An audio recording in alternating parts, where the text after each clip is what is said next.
Hi, welcome to Money Confidence. I'm Crystal Oculee. I'm the Chief Financial Strategist here at Confidence Wealth. And every week I try to bring a topic to you that's important and what everybody's talking about in maybe my last week of meetings. So one topic, of course, it's usually always popular is Social Security. And when should I turn on my Social Security? So a lot of times when I hear people talk about that and they run the numbers of when to turn on Social Security benefits, they're really running it based on these very simplified Social Security calculators, where really takes into account their age, what their Social Security is at full retirement, early retirement, and at 70. And pretty much the decision is made because they see sometimes the value. Oh, well, looks like it's a lot, if I delayed it. And sometimes you even hear people say in even commercials, if by delaying your Social Security, you're adding, hundreds of thousands to your benefits. Well, it's not necessarily always accurate because it depends on the mix of different assets you have, your income, and when you're going to turn it on. It's all intertwined together, right? Remember, Social Security is just one piece of the puzzle. Now, if you were someone that had no other income or investments, then don't worry. That software is enough for you because it is really about your Social Security only. And someone like that really does need to work as late as possible and delay their benefits till the highest, which will be 70.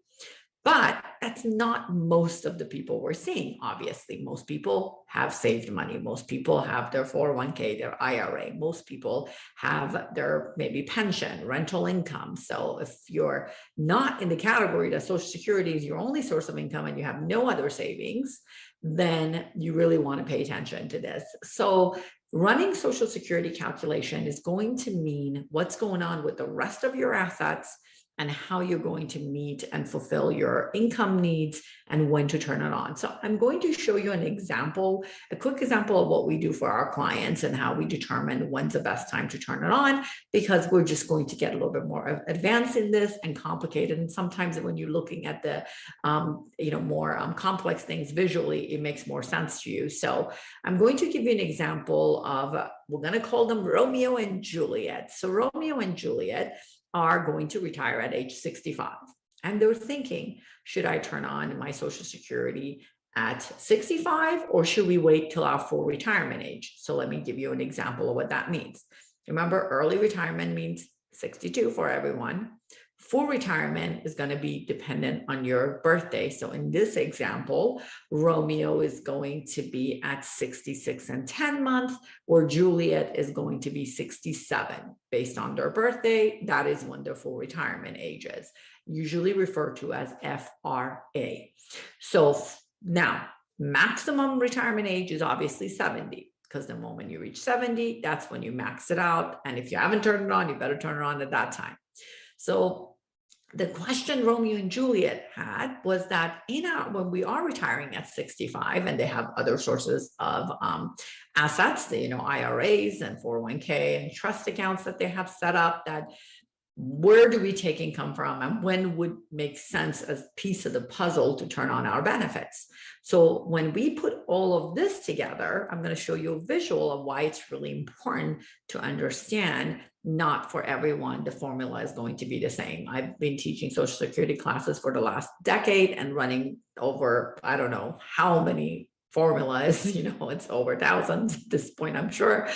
We are finding it's going to be different for everyone. So this is not the answer to your problem of when to turn on my Social Security, but this is an example of what we do to determine when's the best time to turn it on by really putting it together and really seeing the benefits. So for example, when Romeo and Juliet came to see me in this example, we're going to talk about how we determine when's the best time. So we plugged in all of their information, income, expenses, assets, and then we're going to test it. So the base plan basically shows when they turn on their benefits is at full retirement age. So again, remember, in this case, for Romeo was 66 and 10 months, and for Juliet was 67. So now we want to really see are we going to add any value? So if you look at this lifetime value, it's going to show me if there's value gained by making these adjustments. So let's go to Social Security. So we're going to first run and say, well, what if they both waited till 70 to turn on their benefits? Would this add value? So if we look, it does add value of $111,000 if they waited till 70, but it's a little bit subjective because this is running the numbers till 90. And so in their example, if they waited till 70, they start seeing value at age 88 when Romeo's 88 and when Juliet is 85. And that is where we have to make a determination. Does it really make sense to wait till 70 if that is when we're going to feel the benefit of the delay? Because do you see all these years that are negative? It's because we're taking money out of our own assets. And that is what really is determining that in this case, we may have a conversation and maybe Romeo and Juliet will say, you know what, I'd rather feel the benefits earlier on because I'm not concerned past 88 and 85. So then we look at example. What if they both turned it on at 65? So how would that make a difference? So now you see over their lifetime in this example till they're 90, it makes a value loss of $59,000 over, let me point out, remember during their early 60s, so over the next almost 3 decades. But do you see the gain? The gain valued were in the earlier years when they turned it on. So actually they're feeling the value of turning it on much earlier. Where they start feeling a loss is at age 87 and 84. So you can see for them, they're like, well, if we take 59,000 and we divide it up, right, for the next 30 years, that's not going to be that much, per year that we're saving by delaying Social Security.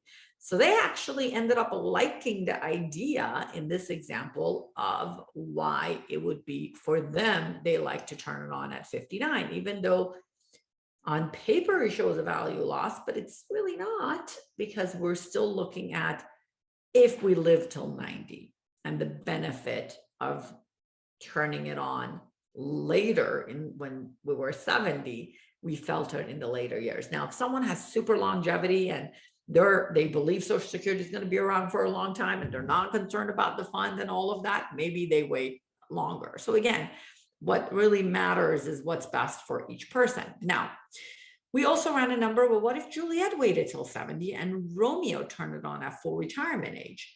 That added barely a $3,000 benefit, barely $3,000 benefit over their lifetime, 3,000 divided by 30 years. So really, we know this is not really the best solution in this example. Then in this example, we said, well, what if Romeo turns it on at 65 and Juliet waits till full retirement age, which for her was 67? This is a 22,000 add, and it actually starts earlier and it expands out later. So maybe for another couple, they would be like, this makes better sense for us. Here's another example. What if Romeo waited till 70 and Juliet waited till full retirement age, which is when she is 67?